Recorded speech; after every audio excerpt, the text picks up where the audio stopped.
हमारे राजस्थान में एसआईआर चल रही है। इस एसआईआर की आज की तारीख में यहाँ पर आवश्यकता नहीं थी। चुनाव में 3 साल से अधिक समय है और एसआईआर के चलने के कारण से हमारे नगर निकाय और पंचायत राज के चुनाव भी लेट हुए और दुर्भाग्य है कि एसआईआर होके भी जब पूर्ण होने लगी तब पुरानी वोटर लिस्ट से, जिसको फर्जी वोटर लिस्ट चुनाव आयोग के द्वारा बताया जा रहा है, उसके आधार के ऊपर पंचायत राज के चुनाव करा रहे हैं।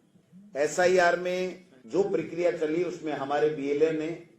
पूरी तरीके से इसमें साथ दिया, भाग लिया। सब जगह हमारे पार्टी के प्रतिनिधि वहां जाकर के समय समय के ऊपर, चाहे वो ईआरओ हो, चाहे वो डिस्ट्रिक्ट के अंदर आरओ हो,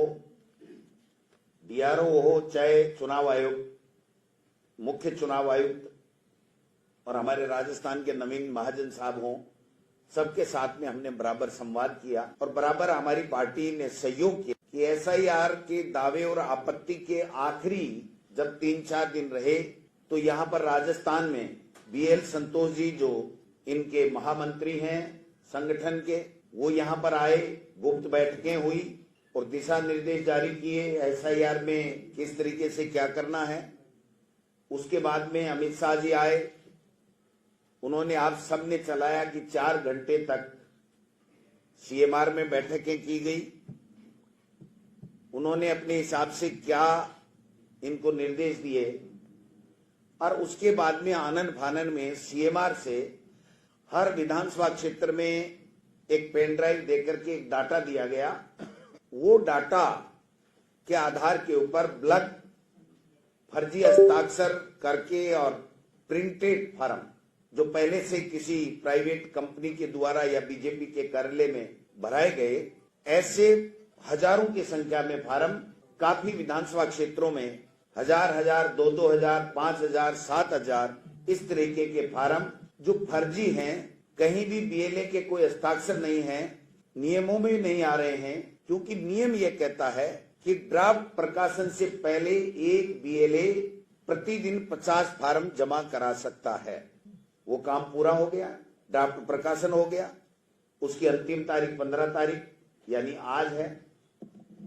और ड्राफ्ट प्रकाशन के बाद में एक बीएलए केवल 10 फॉर्म प्रतिदिन ही नाम जोड़ने या घटाने के दे सकता है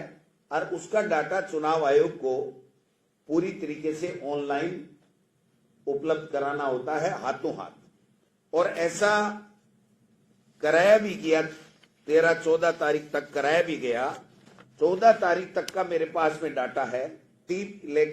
इलेक्टोरल ऑफिसर राजस्थान, इसमें जो भारतीय जनता पार्टी है उसके बीएलए 973 ने फॉर इंक्लूजन जोड़ने के लिए 211 नाम और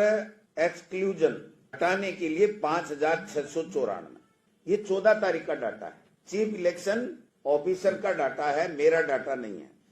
कांग्रेस पार्टी ने 110 बीएलए ने आपत्तियां दी, 185 फॉर इंक्लूजन और 2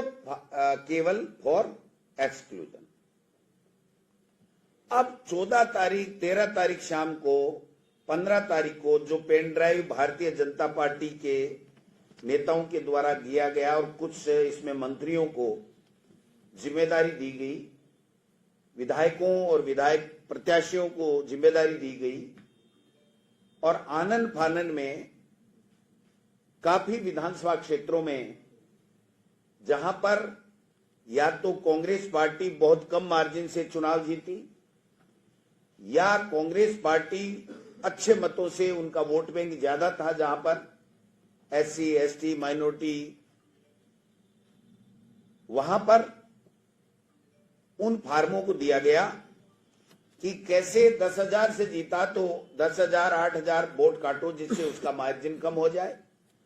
और कम मार्जिन से जीती तो उसका मार्जिन और ज्यादा कम होकर के और भारतीय जनता पार्टी की जीत सुनिश्चित हो जाए। इस तरीके का षड्यंत्र किया गया।